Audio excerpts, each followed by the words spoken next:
Hello everyone, welcome back to our channel. And कैसे हैं आप सभी लोग? आई होप कि आप सभी लोग भाई बहुत ही ज़्यादा अच्छे होंगे। तो अब हम लोग आ चुके हैं अपने नेक्स्ट चैप्टर पे, विच इज़ प्राइमरी एक्टिविटीज़। ठीक है, तो यार बहुत ही इंपॉर्टेंट चैप्टर है, बहुत ही ईजी चैप्टर भी है।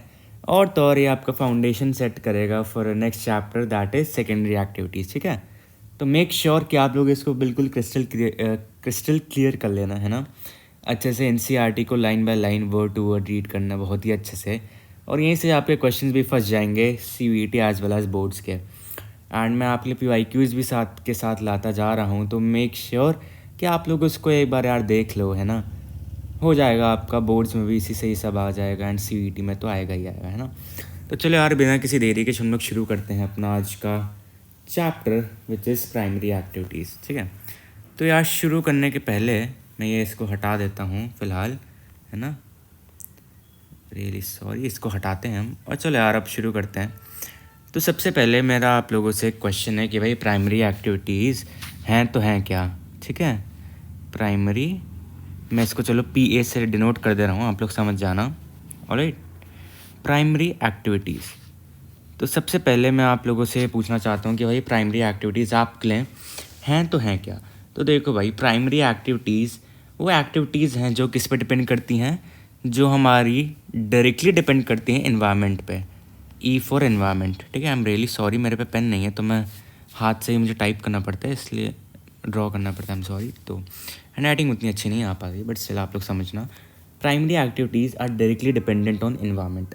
और इन्वायरमेंट पे कैसे कि भाई जो ये एक्टिविटीज़ होती है ना, इनमें जो रिसोर्सेज हैं, हमारे नेचुरल रिसोर्सेज हैं, किसकी? एनवायरनमेंट की, वो सारी यूटिलाइज होती हैं।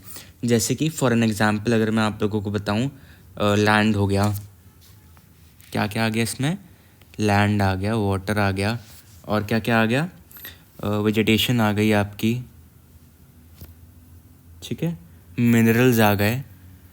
ये सारे ही रिसोर्सेज आपके इसमें क्या होते हैं भाई? आपके यूटिलाइज होते हैं। ठीक है, एंड अब अगर मैं आगे बढ़ूँ तो हम लोग इन एक्टिविटीज़ को और क्या बोलते हैं? मैंने आपको पहले के चैप्टर्स में भी बहुत ही अच्छे से बता रखा है कि इन टाइप्स की प्रैक्टिसेस को हम लोग क्या बोलते हैं? प्रिमिटिव एक्टिविटीज़ भी बोलते हैं। क्या? Primitive activities. Alright, primitive. तो यार एक कहानी सी यहाँ पे बना के चलना है कि छोटा सा, मैं क्या कहूँ, रोड मैप सा बना के चल लेना, है ना। क्योंकि यार देखो, रट्टा मारने की ज़रूरत है नहीं, बस समझते जाना आप लोग लाइन बाय लाइन।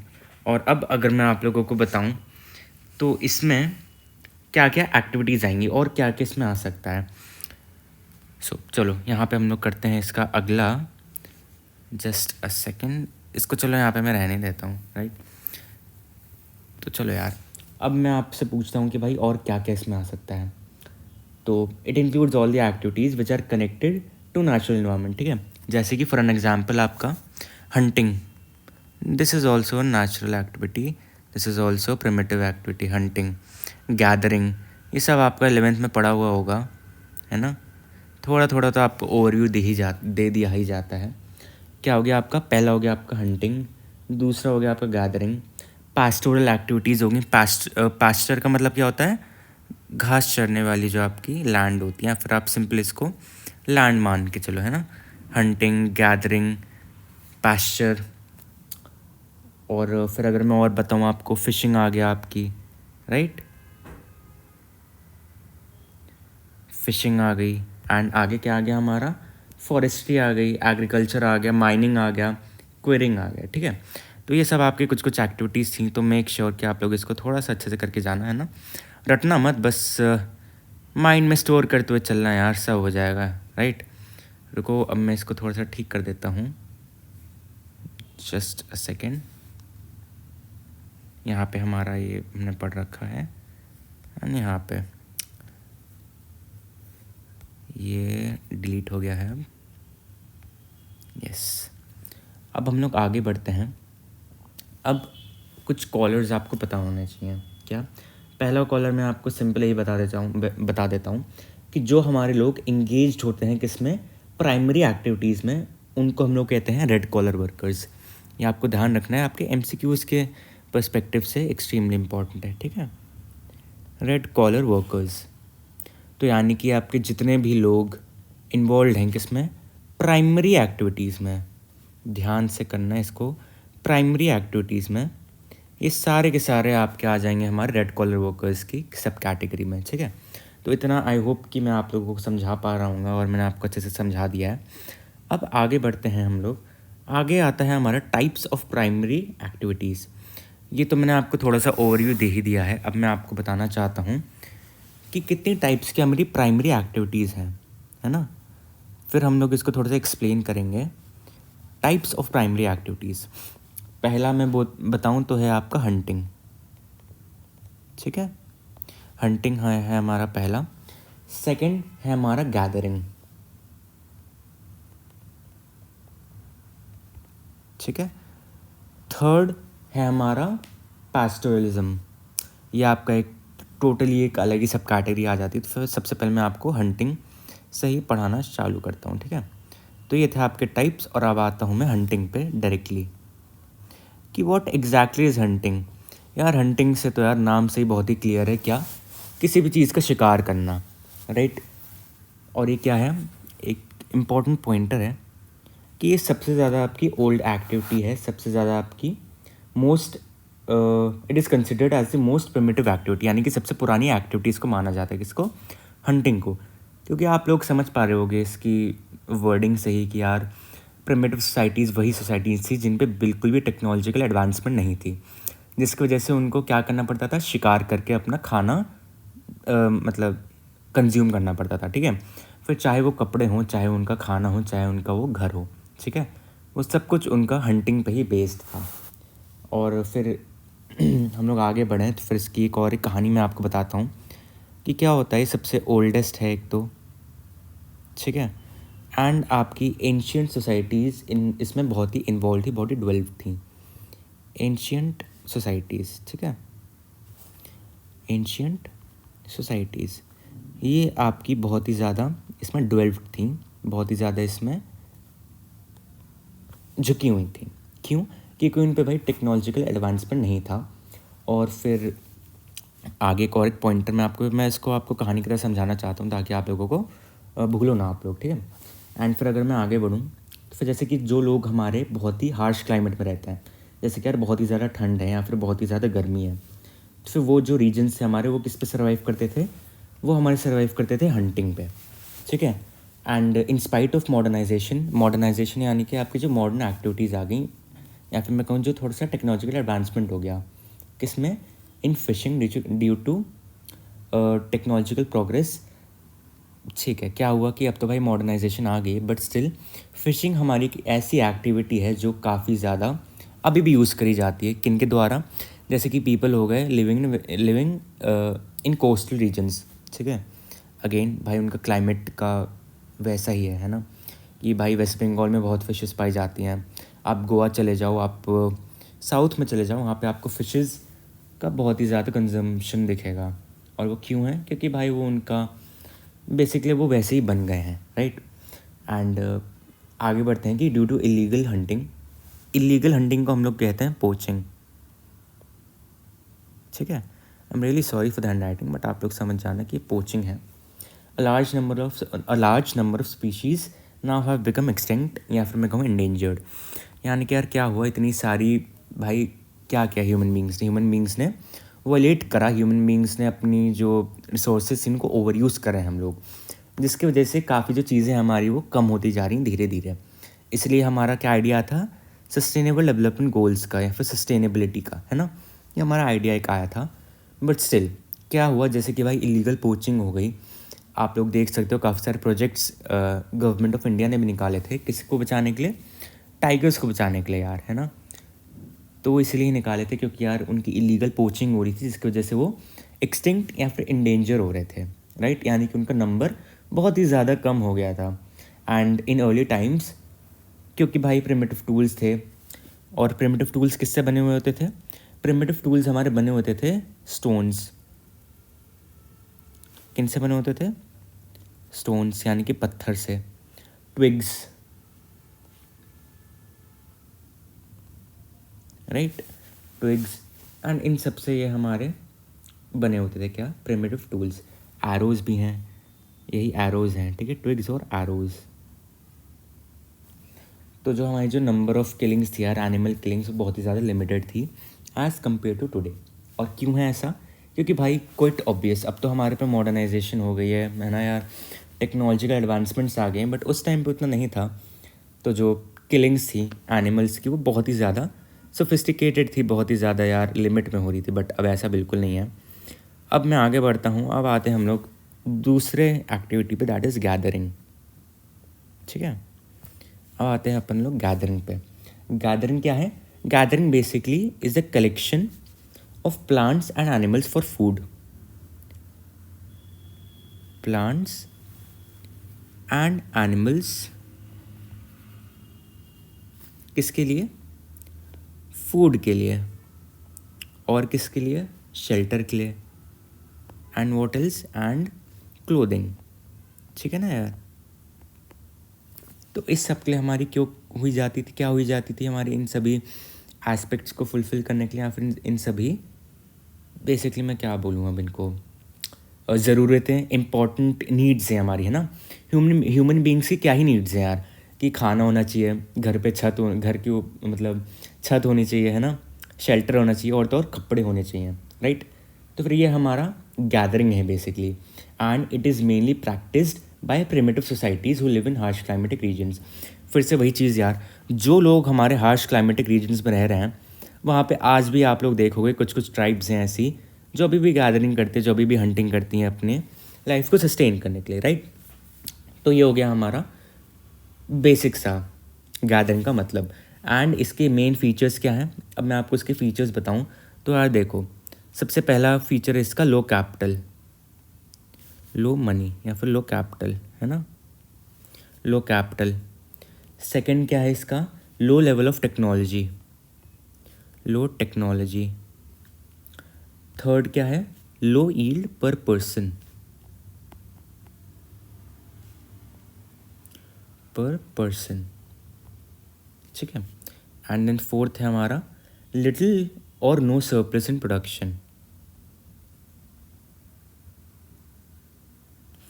फोर्थ है हमारा लिटिल और नो सरप्लस इन प्रोडक्शन।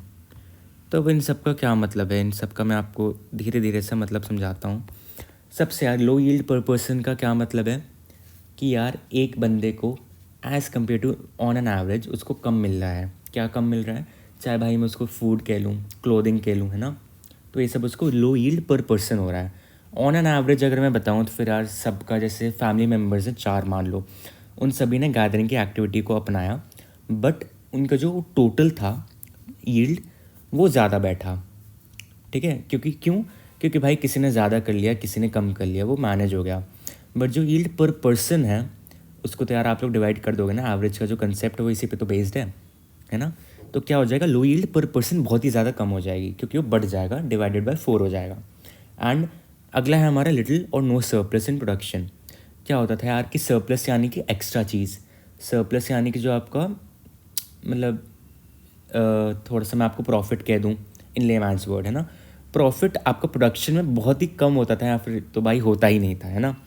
तो ये थे हमारे कुछ एस्पेक्ट्स, अगर मैं कहूँ किसके फीचर्स थे आपके गैदरिंग के, ठीक है। और अब हम लोग देखते हैं यार कि कहाँ कहाँ पे प्रैक्टिस होती है, क्योंकि आता भी है, क्वाइट इम्पॉर्टेंट पॉइंट है ना। तो सबसे पहले तो यार आपका gathering is practice in the following areas. सबसे पहले है हमारा हाई लैटिट्यूड जोन्स। अगले लेक्चर में मैं आपके लिए इसका मैप ले आऊँगा, है ना, ताकि आप लोगों को समझने में और आसानी होगी। हाई लैटिट्यूड जोन्स, और हाई लैटिट्यूड जोन्स में क्या क्या आता है, उसमें आता है आपका नॉर्दर्न कनाडा, एनसी से मैं रिप्रेजेंट कर दे रहा हूँ नॉर्दर्न कनाडा। और क्या आता है आपका नॉर्दर्न यूरेशिया, या आपका मैप पे करने को आएगा, पक्का से आएगा, है ना, बोर्ड्स में। देन आता है आपका सर्दर्न चिले, ठीक है। तो ये थे आपके कुछ हाई लैटिट्यूड जोन्स। अब अगर मैं आगे बढ़ूँ तो नेक्स्ट है हमारा लो लैटिट्यूड जोन्स। अब भैया लो लैटिट्यूड जोन्स क्या होता है, चलिए देखते हैं। लो लैटिट्यूड जोन्स, इनमें कौन कौन से हमारे रीजन्स आते हैं? इसमें सबसे पहला रीजन आता है हमारा अमेज़न बेसिन। नेक्स्ट क्या आता है? Tropical Africa. और क्या क्या आ गया आपका? Northern fringe of Australia, northern fringe of Australia. Next क्या है हमारा? नेक्स्ट है हमारे कुछ इंटीरियर पार्ट्स आ गए साउथ ईस्ट एशिया के, साउथ ईस्ट एशिया। ठीक है, तो ये थे आपके कुछ high latitude zones as well as low latitude zones, जहाँ पे आपकी आज भी आप लोग देखोगे तो गैदरिंग प्रैक्टिस होती है। ठीक है, अब एक छोटी सी कहानी है। अब इसका अगला पॉइंटर कह लो या फिर कॉन्टिन्यूएशन कह लो, क्या जो गैदरर्स है ना, ये अपने क्या करते थे? प्रोडक्ट्स को सेल करते थे जो किससे बने होते थे? वैल्यूएबल प्लांट से। क्या करते थे? Gatherers use to sell products made from valuable plants, ठीक है। And they use various parts of the plant, जैसे कि क्या हो गया भाई, ये क्वाइट इम्पॉर्टेंट है तो इसको आप अच्छे से करना। बाग्स, जैसे कि बाग्स, एंड बाग्स से वो लोग क्या क्या बनाते थे? वो लोग क्विनिन बनाते थे, टैनिन एक्सट्रैक्ट, आगे बढ़ूँ तो कॉर्क लीव्स।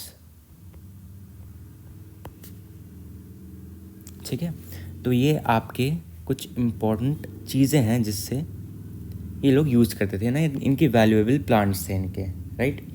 एंड देन ये सप्लाई मटेरियल्स किन किन के लिए यूज़ होते थे? एक तो देखो बेवरेजेस, राइट, बेवरेजेस हो गया, ड्रग्स हो गया, कॉस्मेटिक्स हो गए आपके, यानी कि जो आप लोग मेकअप एंड ऑल लगाते हो, कॉस्मेटिक्स हो गए, फाइबर्स एंड फैब्रिक्स हो गए। ठीक है, फाइबर्स एंड फैब्रिक्स हो गए, और nuts for food and oil हो गया, and tree trunk, yield, rubber, balata for food and oils and, ठीक है, ये तो ट्री ट्रंक था आपका। एंड देन एक एग्जांपल के दौर पे मैं आपको बताऊं, जो आपका जो च्यूई पार्ट होता है किसका? च्युइंग गम का, उसे हम लोग क्या कहते हैं? क्वाइट इंपॉर्टेंट है यार, क्योंकि ये मेरे सीवीटी में आया था। इसको हम लोग बोलते हैं चिकल, CHICLE। ये है आपका च्युइंग गम का जो स्टिकी पार्ट होता है। ठीक है, च्युइंग गम का स्टिकी पार्ट, ऑलराइट। तो इसको हम लोग क्या कहते हैं? इसको हम लोग कहते हैं चिकल का। और ये किससे बनता है? This is made up of milky juice of zapota tree. इसको मैं यहीं पे लिख देता हूँ, ज़ापोटा ट्री। इम्पॉर्टेंट तैयार करके जाना, MCQs में पक्का से आएगा, 1 नंबर आपका पक्का मैं यहीं पे करवा दे रहा हूँ, चलो, है ना। एंड देन आगे बढ़ते हैं। नेक्स्ट है हमारा पैस्टोरलिज्म। पैस्टोरलिज्म का आप लोगों को हो सकता है मतलब थोड़ा सा भी लग रहा हो कि भाई ये पैस्टोरलिज्म क्या नई चीज़ आ गई, पर पैस्टोरलिज्म को आप लोग एज ए लैंड ही मान के चलो, है ना। Pastoralism which is basically grazing land, है ना, ग्रेजिंग लैंड, यानी कि जहाँ पे भाई आपके घास आस होती है ना चरने के लिए, है ना। तो क्या होता है कि ह्यूमन बींग्स ने बेसिकली रियलाइज़ कर लिया होगा किसी एक लेटर फेज पे कि भाई देखो, हंटिंग तो एक अनसस्टेनेबल एक्टिविटी है। और अनसस्टेनेबल एक्टिविटी क्यों है? क्योंकि यार अगर आप लोग इसको कंज्यूम कर जाओगे तो फिर आगे वाली जनरेशन के फिर क्या बचेगा। तो जो हमारे ह्यूमन बींग्स थे उन्होंने सोचा कि चलो यार अब हम लोग कुछ नया ट्राई करते हैं, और अब हम लोग ट्राई करते हैं पैस्टोरलिज्म। एंड पैस्टोरलिज्म क्या होता है? Pastoralism basic domestication of animals होता है, डोमेस्टिकेशन ऑफ किसका? Of animals. ठीक है, यहाँ पे होता है हमारा डोमेस्टिकेशन ऑफ एनिमल्स होता है, और तो डिफरेंट टाइप्स ऑफ एनिमल्स हमारे डोमेस्टिकेट होते हैं। और ये किस पर डिपेंड करता है? ये डिपेंड करेगा यार आपके क्लाइमेट पे, है ना, कि कौन सी चीज़ कौन डोमेस्टिकेट करेगा। लोग पिग्स डोमेस्टिकेट करते हैं, काउज हो गया, ठीक है, गोट्स हो गया, ये सब लोग क्या करते हैं? डोमेस्टिकेट करते हैं। अब ऐसा तो है नहीं यार कि आपका जहाँ पे बहुत ही ज़्यादा गर्मी है वहाँ पे यार कोई और एनिमल सेम, मान लो कि कहीं पे बहुत ही ज़्यादा गर्मी है और कहीं पे बहुत ही ज़्यादा ठंडी है, तो फिर वहाँ पे सेम टाइप ऑफ एनिमल्स तो आपको नहीं मिल पाएंगे ना, सेम टाइप्स ऑफ एनिमल्स आपके नहीं कर पाएंगे वो लोग, क्या डोमेस्टिकेट नहीं कर पाएंगे। ठीक है, तो बेसिकली किस पे डिपेंड करता है, ये डिपेंड करता है आपके जोग्राफिकल फैक्टर्स पे और तो अरे यार कि कितनी टेक्नोलॉजिकल एडवांसमेंट है, राइट। अब हम लोग बढ़ते हैं नोमैडिक हर्डिंग पे, इसको मैं जल्दी से हटाता हूँ। एंड नेक्स्ट टॉपिक है हमारा नोमैडिक हर्डिंग। जस्ट चल मैं यहाँ पे बता देता हूँ आप लोगों को, just a second.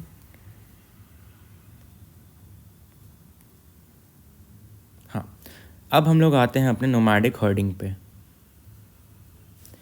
Nomadic herding, तो यार अब क्या है ना कि nomadic herding is also known as pastoral nomadism. Nomadic herding को हम लोग क्या कहते हैं, पैस्टोरलिज्म, पैस्टोरल नोमैडिज्म। तो कहीं पे आपको अगर ये पैस्टोरल नोमैडिज्म एक्सप्लेन करने को बोल दिया जाए तो घबराना मत, इसका कुछ मतलब नहीं है, इसका बेसिकली ये दूसरा ही नाम है किसका, नोमैडिक हर्डिंग का। ठीक है, ये क्या है, it is basically primitive subsistence activity, जहाँ पे जो हमारे हर्डर्स थे वो किन पे डिपेंड करते थे यार, मैंने आपको जैसे पहले ऊपर ही बता दिया, एनिमल्स हो गए, किन किन चीज़ों के लिए, food, shelter, clothing, tools, transport, ये सब। ठीक है, तो ये लोग क्या करते थे यार, ये लोग बंजारे आप लोग कह लो, आसान भाषा में अगर मैं आपको बता दूं तो यार ये जो क्या थे ना, ये लोग एक जगह पे लोग टिकते नहीं थे, है ना।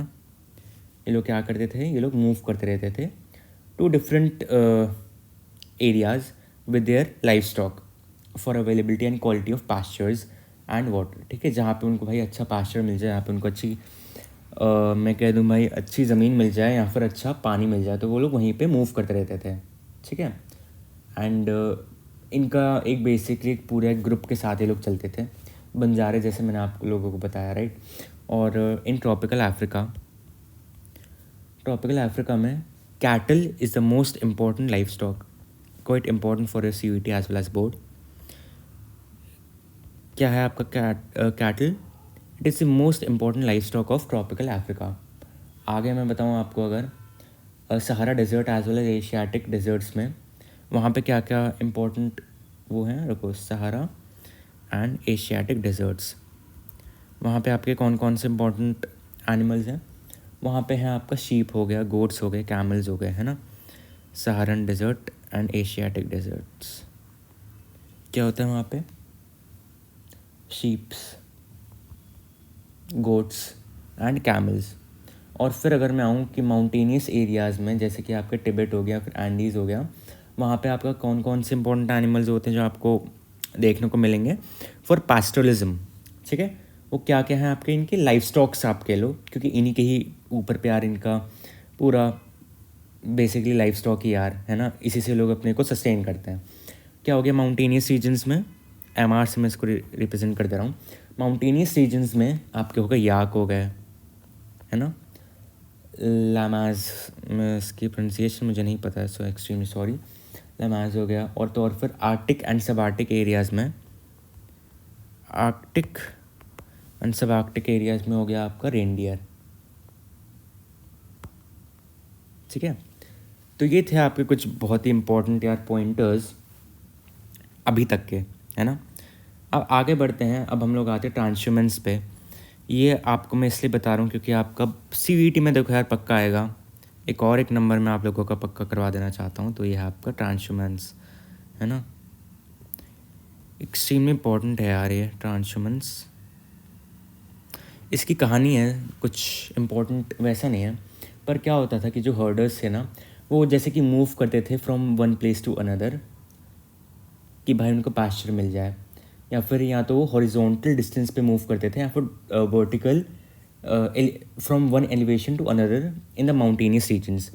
यानी कि भाई माउंटेनियस रीजन्स में या तो वो लोग हॉरिजॉन्टली मूव करेंगे, या तो वर्टिकली मूव करेंगे एक एलिवेशन से दूसरे एलिवेशन। ठीक है, और तो और फिर ये लोग क्या करते थे, ये लोग माइग्रेट करते थे सीजनली, ये जैसे कि समर्स में ये लोग आ गए प्लेन्स पे, है ना, हम लोग भी क्या करते हैं यार, अगर आप लोग पहाड़ पे रहते हो तो फिर समर्स में आप लोग कहाँ पे आओगे? प्लेन्स पे तो आओगे जब आपके वहाँ पे बहुत ही ज़्यादा ठंड पड़ रही होगी। कहाँ पे? माउंटेन्स पे, है ना। तो समर्स में आप लोग मान लो आ गए प्लेन्स पे, है ना, एंड विंटर्स में वो लोग माउंटेन्स टू प्लेन मूव कर जाते थे। विंटर्स में माउंटेन्स टू प्लेन्स। आप लोग समझ पा रहे होगे मैं क्या कहना चाह रहा हूँ, है ना।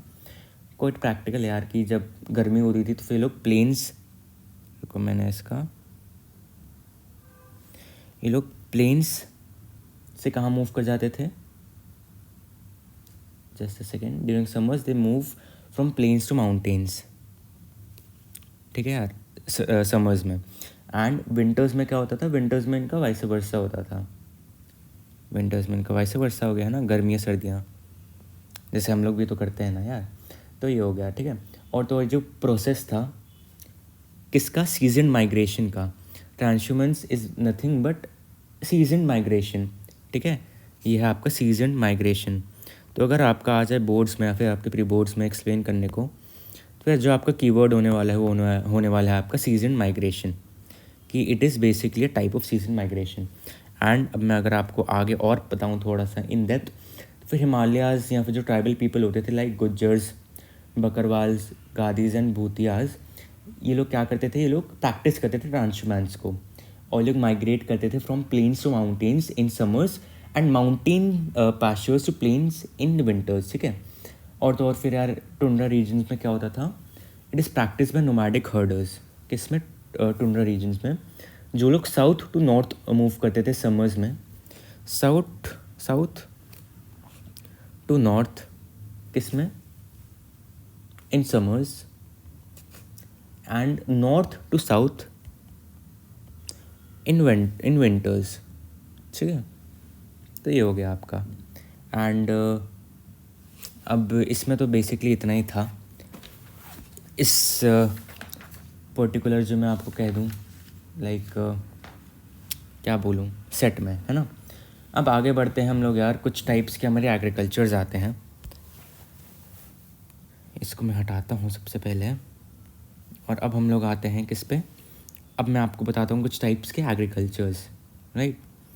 जल्दी जल्दी करेंगे यार, बहुत इजी है। एक बार आपको एनसीईआरटी तो देखो रीड करनी पड़ेगी, नो मैटर मैं आपको कितना भी पढ़ा दूँ। एग्रीकल्चर तो क्या है ना यार, ओवरव्यू देता हूँ। देखो पहले कुछ टाइप्स के हमारे एग्रीकल्चर होते हैं। सबसे पहले एग्रीकल्चर क्या होता है?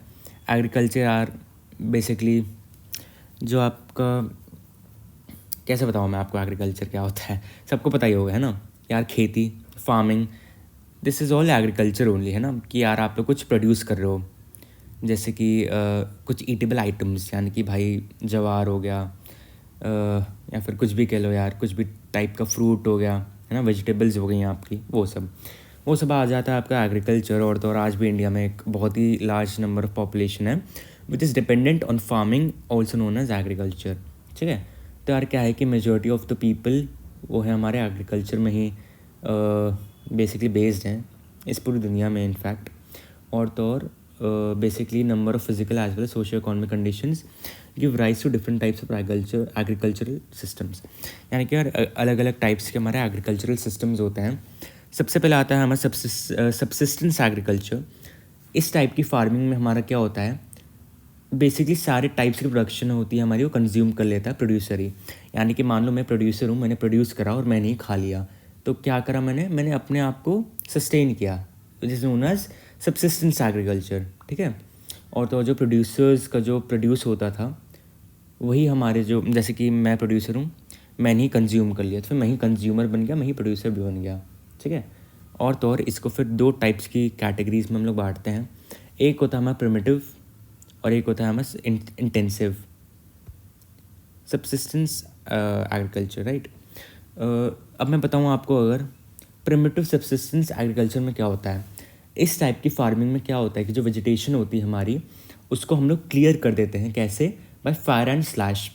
फायर एंड स्लैश का क्या मतलब हुआ कि यार मैंने आगे लगा दिया अपने पास्चर को, ताकि उसकी फर्टिलिटी वापस में रीगेन कर पाऊँ, और फिर मैं उसको आगे चल के उसी पर मैं वापस से खेती भी कर पाऊँ, ठीक है। तो इसको हम लोग स्लैश एंड बर्न भी कहते हैं। इम्पॉर्टेंट है यार, ध्यान रखना आप लोग किसको, प्रिमिटिव सब्सिस्टेंस एग्रीकल्चर को, राइट। और फिर अगर मैं आगे बढ़ूँ, रुको, सबसे पहले झूमिंग इन नॉर्थ, रुको मैं यहाँ पे बताता हूँ।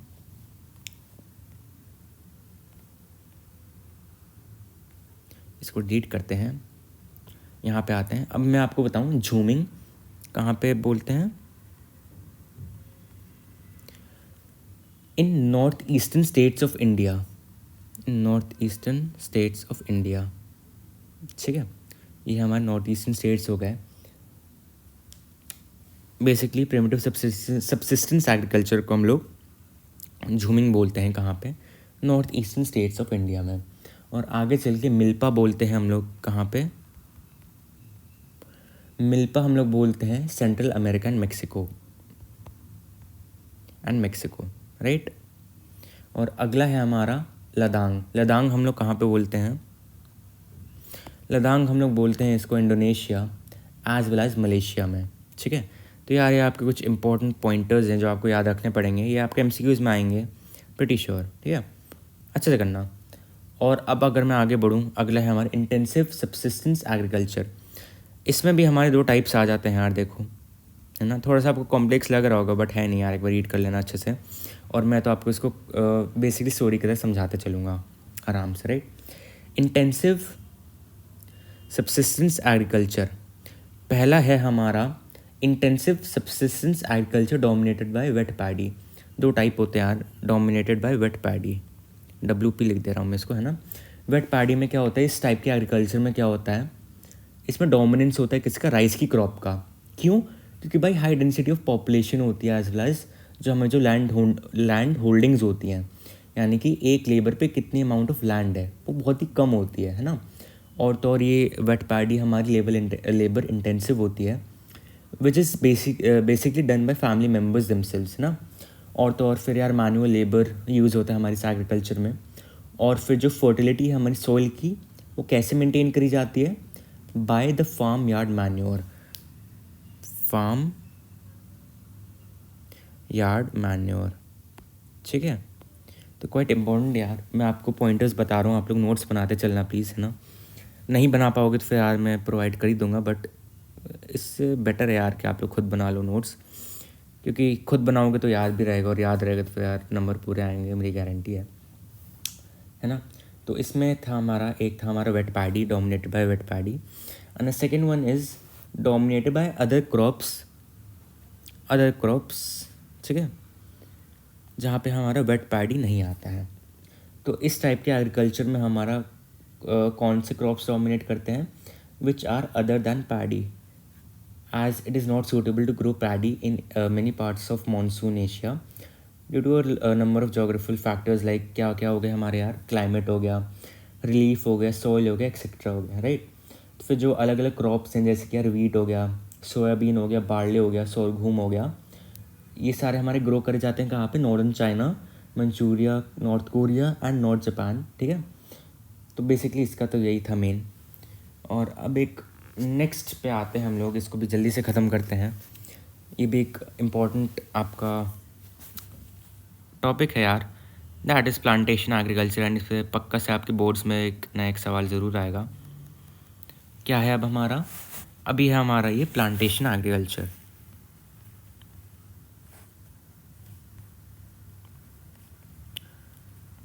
Plantation agriculture, alright.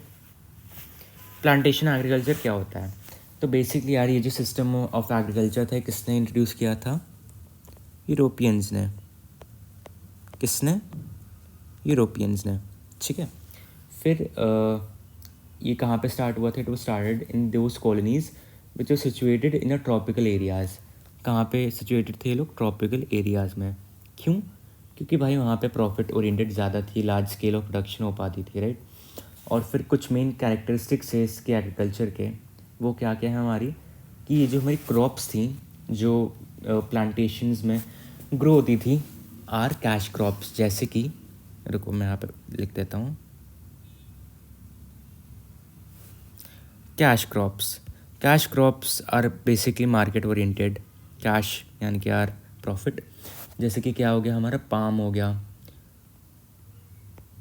For an example palm हो गया, टी हो गया, कॉफ़ी हो गया, ये सब आ गया हमारा, राइट।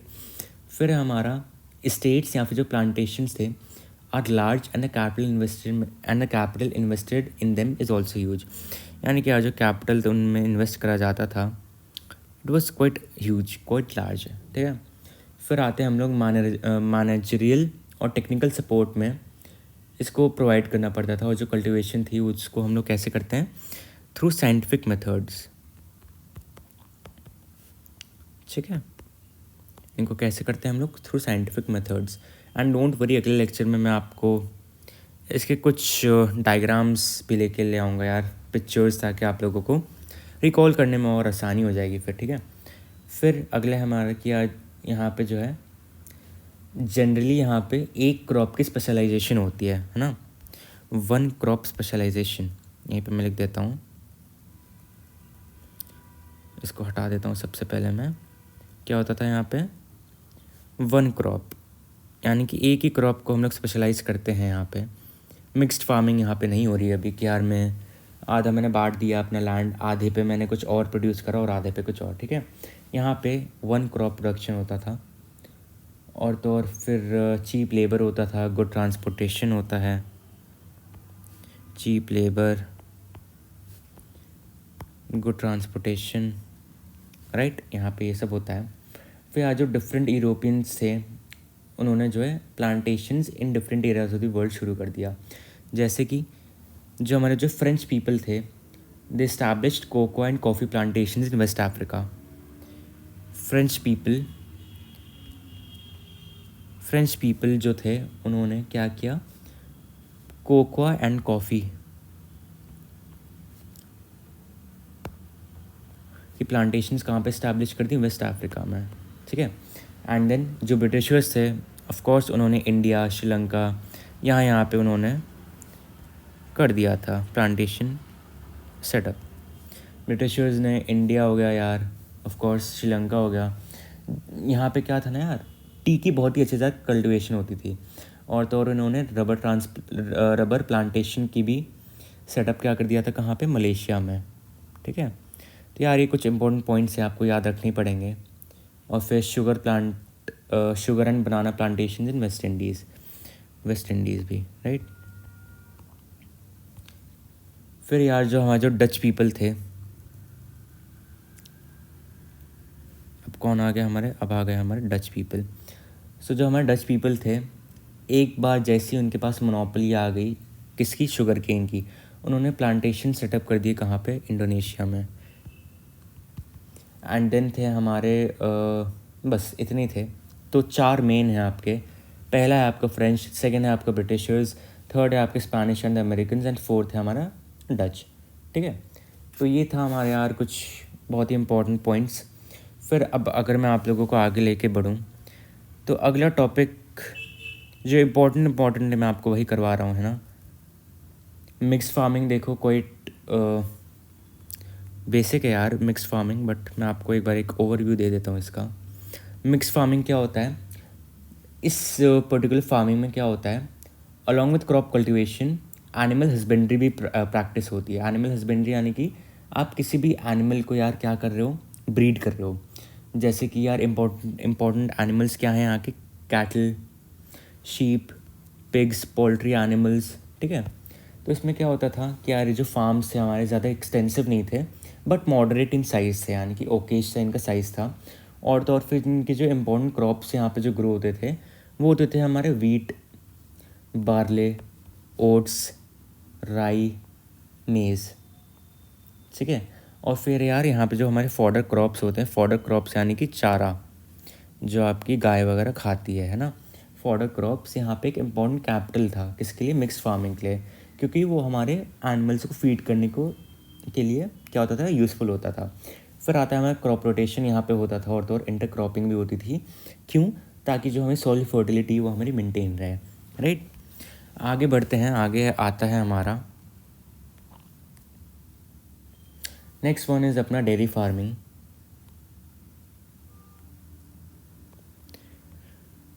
डेयरी फार्मिंग में क्या होता है यार, इस टाइप की फार्मिंग में जो है मॉडर्नाइज्ड और तो और एफिशिएंट रेयरिंग होती है किन की, मिल्क एनिमल्स की। ध्यान रखना मिल्च एनिमल्स, मिल्च एनिमल्स से आप ध्यान रखना यार, मिल्क प्रोड्यूस करने वाले एनिमल्स, राइट। तो इसमें क्या होता था, कैपिटल इंटेंसिव होते हैं यार, कैपिटल इसमें बहुत ही ज़्यादा लगता है। क्यों? क्योंकि यार आपको एक एक एनिमल का ध्यान रखना है ना, ब्रीड करना है यार, तो उस सब में बहुत ही इन्वेस्टमेंट्स लगती हैं। फॉडर हो गया, स्टोरेज की फैसिलिटीज़ हो गई है ना, मशीनरीज़ हो गई, तो ये सब आपको कॉस्टली बना देता है ना। और फिर यार कैटल ब्रीडिंग है आपका, हेल्थ केयर है, और तो और वेटरनरी सर्विसेज हैं, इनको भी काफ़ी ज़्यादा अटेंशन दिया जाता है इस टाइप की फार्मिंग में। ये आपकी बहुत ही ज़्यादा लेबर इंटेंसिव भी है ना, कैपिटल इंटेंसिव तो है ही है, और तो लेबर इंटेंसिव भी है, क्योंकि यार फीडिंग करनी पड़ती है, मिल्चिंग करनी पड़ती है, और फिर ऐसे ट्रांसपोर्टेशन में भी इसमें काफ़ी ज़्यादा आपका इन्वेस्टमेंट लगता है, क्योंकि ऑफ कोर्स यार ट्रांसपोर्टेशन में इन सब की बहुत ही टाइम लगता है, इन्वेस्टमेंट भी लगती है। फिर जो ड्यूरेशन होता है इनकी स्टोरेज का, वो इंक्रीज़ हो जाता है। क्यों? क्योंकि डेवलपमेंट ऑफ ट्रांसपोर्टेशन, रेफ्रिजरेशन और प्रिजर्वेशन प्रोसेसेस है ना। तो इसमें बस इतना ही था। और अगला मैं आपको बताना चाहूँगा क्या, नेक्स्ट है हमारा Mediterranean agriculture. Mediterranean agriculture short form में लिख रहा हूँ, समझ जाना आप लोग। ये एक हाईली स्पेशलाइज्ड क्या है, कमर्शियल एग्रीकल्चर है, हाईली स्पेशलाइज्ड है। और क्यों है, आगे चलिए पढ़ते हैं इसको। क्योंकि यहाँ पे जो हमारे सप्लाईज होते हैं किसके, सिट्रस फ्रूट्स के होते हैं, सिट्रस फ्रूट्स,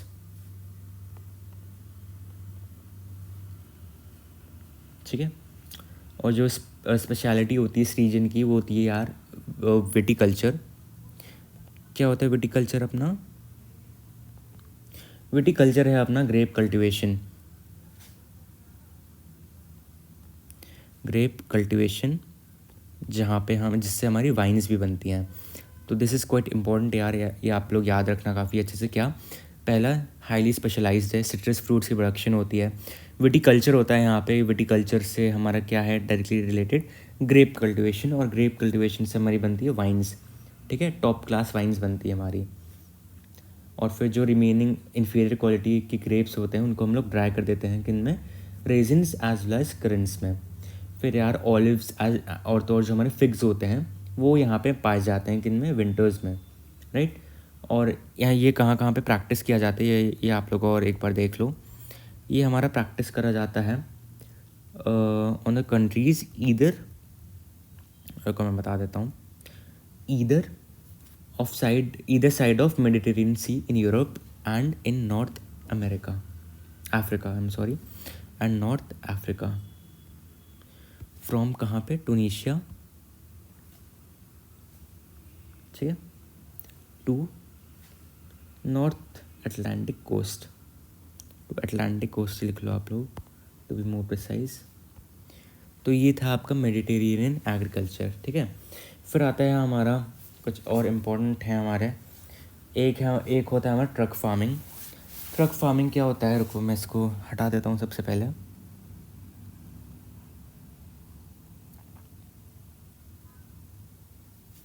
चलो अब आते हैं हम लोग यार अपनी ट्रक फार्मिंग पे। तो व्हाट इज़ ट्रक फार्मिंग, कुछ रीजन्स होते हैं यार जहाँ पे फार्मर्स बस स्पेशलाइज करते हैं किन में, वेजिटेबल्स में, यानी कि सब्जियों में, ठीक है, वेजिटेबल्स में। और इसी एक्टिविटी को हम लोग क्या बोलते हैं यार, ट्रक फार्मिंग।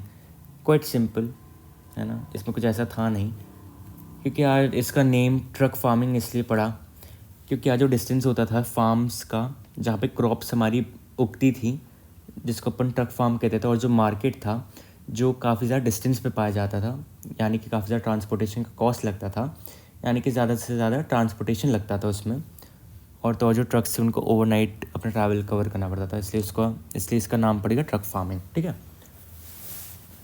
बस इसमें इतना ही था। अब आता है हमारा फैक्ट्री फार्मिंग। फैक्ट्री फार्मिंग, अब हम लोग देखते हैं यार कि फैक्ट्री फार्मिंग क्या होती है। देखो, फैक्ट्री फार्मिंग एक मॉडर्न टाइप ऑफ फार्मिंग है, सबसे पहले मॉडर्न है यार, मॉडर्न टाइप ऑफ फार्मिंग है जहाँ पे जो हमारे लाइफ स्टॉक्स हैं, पर्टिकुलरली पोल्ट्री, कैटल रियरिंग, ये सब हमारे होते हैं, ठीक है। और तो और जो एनिमल्स हैं हमारे वो कहाँ पे केप्ट किए जाते हैं, स्टॉल्स में। आपने देखे होंगे यार हॉर्सेस के भी स्टॉल्स होते हैं ऐसे ऐसे करके, राइट। तो ऐसे हमारे स्टॉल्स में पाए जाते हैं, राइट। तो इसमें मेन ये था। फिर है हमारा इनको फेड किया जाता है कि इन पे मैन्युफैक्चर्ड फीड स्टफ पे, और तो और जो किन से बचाए जाते हैं वो डिजीज़ से बचाए जाते हैं, ठीक है। और तो और जो इंफ्रास्ट्रक्चर और जो मशीनरी है वो रिक्वायर करी जाती है इस टाइप ऑफ फार्मिंग में, which includes building machinery for various operations. Veterinary services भी होती हैं यार, हीटिंग, लाइटिंग, ठीक है। तो यानी कि यार कैपिटल इंटेंसिव है ये भी। जो मेन फीचर है हमारा पोल्ट्री फार्मिंग का और इस एक्टिविटी का वो ये है कि जो ब्रीड सिलेक्शन होती है और जो साइंटिफिक ब्रीडिंग होती है वो सारे ही एनिमल्स की या फिर मैं कह दूँ लाइफ स्टॉक की वो अलग अलग करी जाती है, ठीक है। तो इसमें इतना ही था। अब अगला आता है हमारा, देखो यार, कोऑपरेटिव फार्मिंग। अब हम लोग जल्दी से देखते हैं यार कि cooperative farming versus collective farming, क्योंकि ये आपका डिफ्रेंशिएट करने को आएगा कोऑपरेटिव वर्सेस कलेक्टिव। तो सबसे पहले हम लोग देखते हैं यार कोऑपरेटिव फार्मिंग में क्या होता है। कोऑपरेटिव फार्मिंग में मेनली ज़्यादा एफिशिएंट और profitable, efficient and profitable type of farming होती है यहाँ पे, ऑलराइट। और तो और जो ग्रुप ऑफ फार्मर्स होते हैं यहाँ पे वो कोऑपरेटिव सोसाइटी फॉर्म कर लेते हैं बाय पूलिंग और शेयरिंग, पूलिंग और शेयरिंग द रिसोर्सेज वॉलंटियरली। और तो और इस टाइप की फार्मिंग जो इंडिविजुअल फार्मर्स होते हैं वो अनब्रोकन रहते हैं, और तो और जो उनकी जो फार्मिंग है वो बस एक मैटर है किसका, कोऑपरेटिव इनिशिएटिव का। फिर यार इसमें जो हमें कोऑपरेटिव सोसाइटीज़ आती हैं वो हेल्प करती हैं फार्मर्स को क्या करने के लिए, to buy all important inputs necessary for farming. और फिर जो ये सोसाइटी होती है हमारी ये हेल्प करती है प्रोड्यूसर्स को at the most favourable terms, ठीक है। फिर जो फार्मर्स होते हैं यार उनको इन सोसाइटी से हेल्प भी मिलती है ताकि क्वालिटी प्रोडक्ट्स आ पाएँ चीपर रेट्स पे एंड ऑल दिस, ठीक है। फिर यार हमारा ये जो टाइप ऑफ फार्मिंग है ये हमारी कहाँ पे सबसे ज़्यादा सक्सेसफुल हुई है, ये हुई हमारे डेनमार्क में सबसे ज़्यादा सक्सेसफुल। और फिर अगर मैं आऊँ आपका कलेक्टिव फार्मिंग पे, तो ये जो है हमारी सोशल ओनरशिप पे डिपेंडेंट है, इस पर सोशल ओनरशिप पे, ठीक है। और the means of production and collective labour, ये किस मॉडल पे बेस्ड है, इम्पॉर्टेंट है यार ये। कोल खोज जो ये है हमारा कहाँ का मॉडल, ये है हमारा USSR का मॉडल, ठीक है। बेसिकली आज के टाइम का रशिया। जो मेन एम है इस टाइप की फार्मिंग का वो ये है कि यार एग्रीकल्चर प्रोडक्शन बूस्ट हो पाए, कैसे, bye improving the earlier methods of farming that were inefficient, ठीक है। तो इसका मेन एम ही यही था ताकि सब लोग अपने सेल्फ सफिशिएंट बन पाए। और जो फार्मर्स थे वो क्या करते थे, शेयर करते थे अपनी अपनी रिसोर्सेज, सच एज लैंड हो गया, लाइफ स्टॉक हो गया, लेबर हो गया, और तो और प्रोडक्शन भी वो लोग शेयर करते थे, ठीक है। वो ईजी टू शेयर नहीं, बेसिकली इम्प्रूव करते थे अपना प्रोडक्शन। और जो फार्मर्स होते थे वो अलाउड होते थे कि वो एक स्मॉल प्लॉट ऑफ लैंड को अपना रिटेन कर पाए for growing crops for their daily needs, ठीक है, ताकि वो अपने को सस्टेन कर पाए। फिर आता है हमारा क्या, अब आता है हमारा माइनिंग।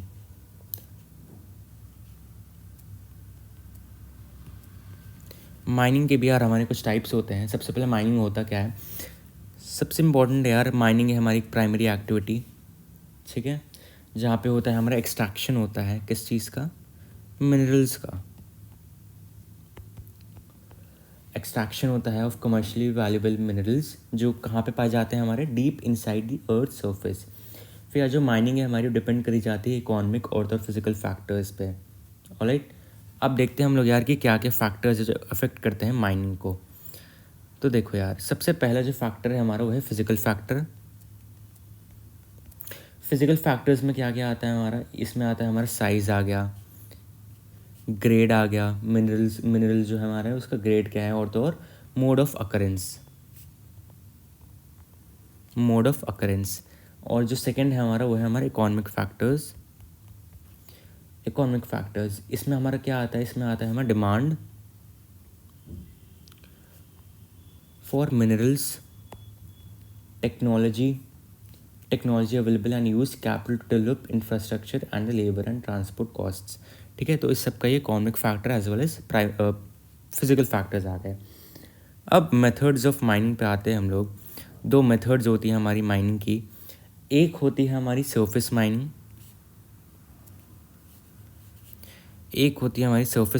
और एक होती है हमारी अंडरग्राउंड माइनिंग। सरफेस माइनिंग को हम लोग क्या कहते हैं, ओपन कास्ट माइनिंग भी कहते हैं, क्योंकि इसमें आपको ज़्यादा अंदर तक नहीं डिस्कवर करना होता, ज़्यादा अंदर तक एक्सट्रैक्शन नहीं करनी पड़ती हैं। इसको अपन लोग क्या करते हैं, कंसिडर करते हैं सबसे ज़्यादा easiest as well as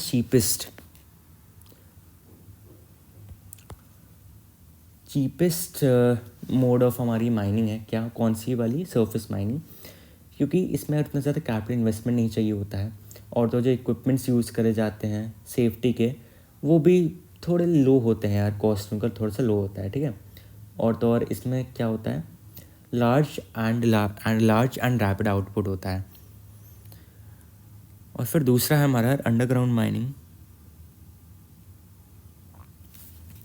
underground mining में क्या होता है, अंडरग्राउंड माइनिंग को अपन लोग शाफ्ट माइनिंग मेथड भी कहते हैं,